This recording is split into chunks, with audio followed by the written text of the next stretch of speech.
like to ask the follow-up questions of the debriefing. I had a very similar situation when we were second out of four on the debriefing question.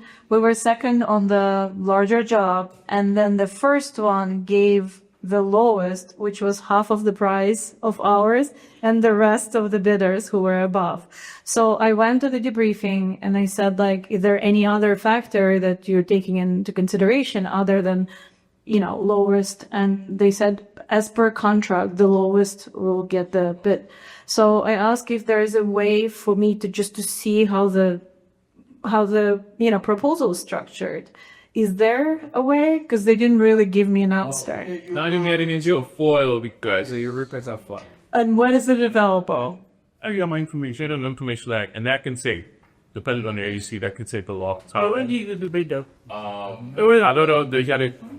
No, but I can't. There's some AECs where you can see like the bid resolved. Yeah, I saw that you know. Also, but I don't know if it gives you like very detailed like pricing.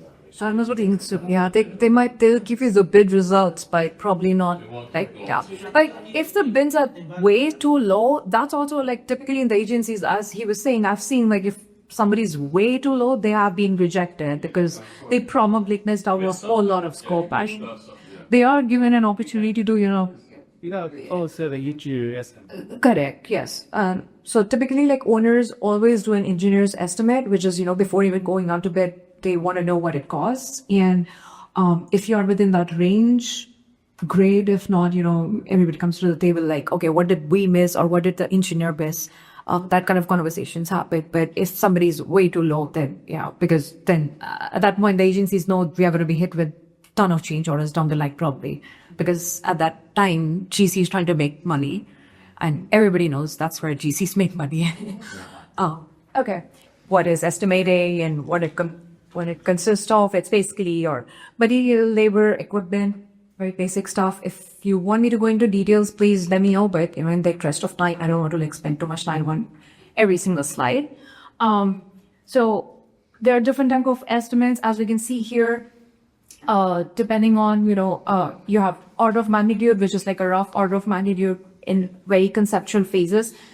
These kind of estimates are typically done by the engineer estimate that we were talking about. Project has obviously not gone out to bid. The owners are typically trying to get an idea of what it costs. So they start from like ROM, then they go to preliminary design development, they move on to 30%, 60%, 100% set of drawings. Then by estimating method, you can have like the unit cost estimating. As I was saying, you can have a cost per square feet. You can have by assembly. You can do, and then you can start getting into more details where you actually perform the quantity takeoffs and put the unit costs to that. For this session, I will be focusing on the quantity takeoff and the unit pricing part of the estimating. Again, like depending on the purpose or the role, you can have a feasibility estimate, budget estimate, bid estimate, negotiated estimate, change order estimate, life cycle cost estimate. I think most of the terms are self-explanatory, but if it's not, like, let me know. So this is just a summary of what we just talked about. Our rough order of magnitude is typically done with like pre-design, very low level details are there. You put a whole lot of contingencies if you're doing this kind of estimate. This could, I was saying that it's typically done by the engineers, but it potentially could be you because, when, I don't know, like a homeowner might call you to your place and be like, hey, what do you think this room renovation is going to cost or something like that. So that would be your rough order of magnitude. Schematic is where somebody has drawn a square on a sheet of paper and given you some basic idea of what you need to do. Design development is, okay, now you have more details, and then detail, the engineer's estimate. Bid is like at this point, the thing is out for bid. All right, so cost estimate includes material, labor, equipment, and general conditions. I think a lot of people typically where they kind of go wrong is I won't say wrong, but the confusion part comes in the general conditions and the general requirement, which a lot of people have a hard time estimating. I'm not going to go into the bonds and instruments part because I've been told you will have a session down the line. But other things that go into general conditions are, for that, you first need to be understanding the scope of work of what you are doing, how long you're going to be there at the site, because this general conditions typically is a factor of time. You have a project manager, you have a site super, is he there for 3 months, 4 months, 6 months? What exactly, is your timeline? You need temporary facilities and all that kind of stuff goes into these general conditions. So knowing how long you are going to be on the site or what your site conditions are is the key. So when you have, let's say, your drawings in front of you, you need to start immediately, start visualizing, okay, I'm entering the space this way. How am I gonna, bring in trucks? How I'm bringing the material? Am I going to the basement? Do I have to go to the roof? Do I need any equipment? Scaffolding? Are there crawl spaces or really high ceilings? All those kind of things should, start coming in, and you can start making a checklist, because all those are like site conditions that you have to be accounting for when you're putting a package together, because your labor, again, depends on that. How difficult the site conditions is. Like in an open room, it might take 10 minutes for somebody to put up a light fixture. But now if you make it 20 feet high ceilings, it's going to be longer because now you need a platform and XYZ. So understanding the drawings, just looking at what you're looking at, trying to visualize it. If available to you, definitely try to go on the job site. I don't know if every project does it, but a lot of project does. They do allow you to go on the job sites because then you have the actual feel of the field conditions. Which would come under your mobilization. I'm sorry? So which would come under your mobilization. Wait, what do you mean which would? Oh, like Your mobilization, your movement. mobilization. You can we get the trailer? Then is it gonna cost more? Without a crane upward, all that is cost. All of that is called. Comes under mobilization. Yes. Sure. Yeah. And depending on, like, let's say if you are in an occupied building, you can have multiple mobilizations, demobilizations, because you might be working on one side and then 2 months later, you probably have to move to the next side, because a lot of people, or like a lot of projects that I've lately worked on, they do it in occupied spaces. So they're supposed to be done in phases. So phasing is another thing that you have to consider, because now we're, as I said, mobilizing and demobilizing multiple times. So again, that's time and effort, and you're like literally taking your trainer from here to here. Yes, exactly. Money. Time is money. So, exactly. All right. So now the other thing that I have seen a lot of people miss is going over the specifications. I think, like, I've spoken to so many people that in my experience, like 60 to 70% of the people don't even go over the specs. Why the specs are so important? So the drawings give you the quantity of work and the specs give you the quality of work. What I mean by that is I can tell you, like, hey, or I can ask you questions. I want to buy a car. Tell me the price of the car. Now that's like, you don't know, because am I asking for a Honda? Am I asking for a Ferrari? You don't know that. So the specs are going to tell you if it's a Honda or if it's a Ferrari, right? So you have to be looking at the specifications. Even if you do not have that, obviously specifications is like a 1,000-page document. You cannot go over line by line, but simply, maybe doing like a quick search of the keywords, if there are allowances, because a lot of times, if there would be allowances, if there are allowances, they will be listed in the specifications. Like if you have contaminated soil, or if you are supposed to put something for abatement in your spec, in your bid, then it's going to be there in the spec. So just, I was thinking, like this, like government section can be very everyday. It's like this big. yeah, it's on this. Is there can chat GPT help with that? Like break it down up on the. I'm sure you can. Like I had actually, yeah. It get crazy. These specs, they think very you can make. I have the case in point where there was an electrical contractor, and they bid and won the job, But after further review, they found that there was a building management system that was required, and that's integrating into the APAC. So he assumed that it was the APAC contractor, but it wasn't, and that created a big problem. So how do you solve a problem like that? I guess that's a question for you. Well, I mean, so I'm going through a very similar problem in it's an SCA project. SCA? Yes. So they included a spec for, I think there's a small library in there. There's a spec in there for some security for the library, like, somebody cannot walk out as a book. So there's a whole security system. It's like a package of its own. And there's a spec. Now, there's nothing shown on the drawings, nothing. And at this point, the architect is saying that the contractor should have picked it up. Our stand on that is there's nothing for the contractor to price, even though like I'm working for the owner. But here what I see is that it wasn't on the drawing, so there's no way, like, what are you even pricing? There's no quantity. It's not listed on the FFE plan. But so now, of course, like, there's no confusion yet. There's going to be back and forth. But, it wasn't the specs. But then they don't the drawing pick That's what the contractor is going to argue at. That's what the stand that we give to the owner. But the architect, obviously being the architect, they're trying to defend their.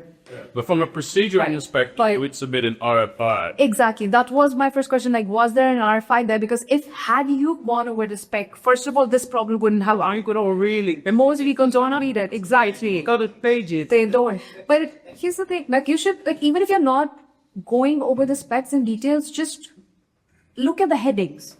At least that will tell you, okay, that BMS, it would have jumped out here, right? Like, had you gone over the specs, then you would be like, and at that point, you can ask the question. Yes. What's an FFE? It's like the furnished plan. Yeah, so like there's going to be like a drawing which might have the furniture, that kind of, yeah. There's typically a drawing and the SCA does, or like actually most, in the architectural part, you would see like a furnished plan, like with like furniture or anything that you're supposed to furnish the contractors. Yes. Yeah, I was just going to say, the key takeaway, especially when it comes to, being a survivor, you have to do a very detailed spec review, right? Specifically when you're building in New York City, there's complex MEP integrations that you have to be mindful of. And so if you don't pay attention to that, you could find yourself in I said get chat. Because excuse me, it can't a lot. Yes, I see, as Anish mentioned, always cross-check between your drawings and your spec. You go for those inconsistencies. Because that'll help you close the gap. Yeah, this is a voice search. When you download the specs, and you could type in keywords, allowances, security, and that's what we usually do. Allowances are usually on the drawings, but sometimes they're not, and they're in the specs. And you could find it there. So if you're bidding as a sub, you don't have to, I don't know. You should always look at the spec, but not as, like, you have to be really diligent when you have a prime or regular GC, because you are responsible at the end of the day. And for your SCA issue, I would argue that had your sub contractor or a contractor just post one of their people at the door security at night. And that issue could be easily solved for everyone. For security, because I was in a similar situation like that with the SCA. He posed that question and they accepted it. And the project continued. In this particular case, it's more of like there was a spec to provide and install a security system, and now they're asking for a credit back from the contractor. And I was supposed to price that change order. I'm like, but there's nothing on the drawings to price. It's basically like a change order. Yeah. Great. Yeah, a credit. So now I thought it was a security. No. It's just like, so it's like a whole system. So there's like tapes that you can put on the books, and it scans as you walk out. So this whole system is like a specialized system, and there was a whole spec for it, but nowhere shown on the drawing. So I really think it's like, there's nothing to credit, because sure, it's then the specs. Arguably, like, I can't believe, like, of God knows how many contractors bid on this job. Nobody picked it up, but here you are. It is what it is. They cannot price it because it's not in the spec. And so, right? So even if the contractors looked it up, there's nothing in there to price. There's nothing in there. But that's the thing. They should have asked the RFI at, the bid phases, like, what is this spec for? But again, nobody picked it up because nobody looks at the spec. There are other things that you can do, like a control F, which is what I do in the spec book, is like attic stock. Sometimes you're supposed to provide things extra. Like if there's paint, you're supposed to provide 5 gallons of paint for every color, or if there's tiles or anything like that, that's also there in the spec. Yeah. So there's always attic stock or extra, like I search for the doors extra, or, there are some things that I always search for when I'm looking at the specs. Okay. So this is like, as I was saying, try to do like a pre-bid walkthrough if available to you, just to understand what kind of site conditions. You can have like a checklist that you always keep in hand for every project. Again, we are trying to standardize most of our processes. So if you have a checklist already, you don't have to, keep doing this for every project. You already know. And this is not a comprehensive list, but according to you, if you think you want to add something, and over time you can refine it and add more things to this checklist. Now, quantity takeoff. So has any one of you ever done takeoffs actually? Right. Okay. Yes. So what soft? In real life, it's a whole. Yeah, different. So do you do it on paper, or do you use some softwares, or what do you use? No, I'm on the CM side, so Okay. I'm focused on entrepreneur management. So I will that stuff. Okay. I only did it in school. I do it on paper. On paper, so like scale. And you, right, got it. Into it. My colleague makes fun of me. She's like, you're from the generation, but I don't know how to use the scale. I don't know how to use the physical scale. I just do it with software, unfortunately. But yeah, anybody else has experience with takeoffs? I use 360. Okay, yeah, that's a good one too. What? And you raise your hand as well. What do you use for takeoffs? Like, how do you do the takeoffs? Yeah, I think yeah. Okay. But so like you assume like whatever the dimensions are shown on the floor ladder, do it that way. Okay. Okay, good. So yeah. So your exteriors. Linear. Years, yeah.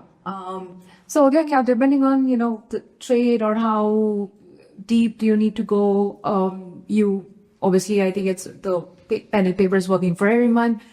We use this software called on-screen takeoff. It's a simple software. You can calculate, area, you can calculate linear feet, you can do the counts, which we use a lot. Like we do full estimating, like from, excavation and demolition all the way to the full, like every single trade is what we do. So, doing it by hand is definitely more time consuming. So we do need the software. But yeah, what you would do on a software is simply, let's say you're working on, I don't know, like interiors, so walls. So there are going to be different kind of walls. So what you would do on that plan is choose, okay, it's type A1, and I am going to draw a line from there to there, and I'll keep going on the floor plan, and at the end it's going to tell me, okay, you have 100 linear feet of type A1 or 200 linear feet of type A2 and so on. And once I'm done, I'm just going to take it and put it together in a sheet where I'm finding pricing these things. So step number 1 is the quantity takeoff, and this is the most important step. Why? Because if your quantity is off, your entire estimate is off. And before anybody even starts doing the takeoff, the first thing that you should do is check the scale. So many times there's a scale given which is not right. It's completely off. So you should always check it against something. Like don't start doing your takeoffs or doing the measurements because your scale might not be right. So if number 1 thing, please check the scale first before you actually start doing the measurements. Yeah, one thing I would add too, just in case, because I've always done the majority of the times residential. So it's very important to do that amendment of that apartment correct, because if it's now 700 units, that little off of that apartment multiply Let's divide the exactly right. That's a lot loss for your pocket. right. Yeah. Definitely. That's why I said, like, if your takeoff is wrong and if your scale is wrong, then your entire estimate is down the drain.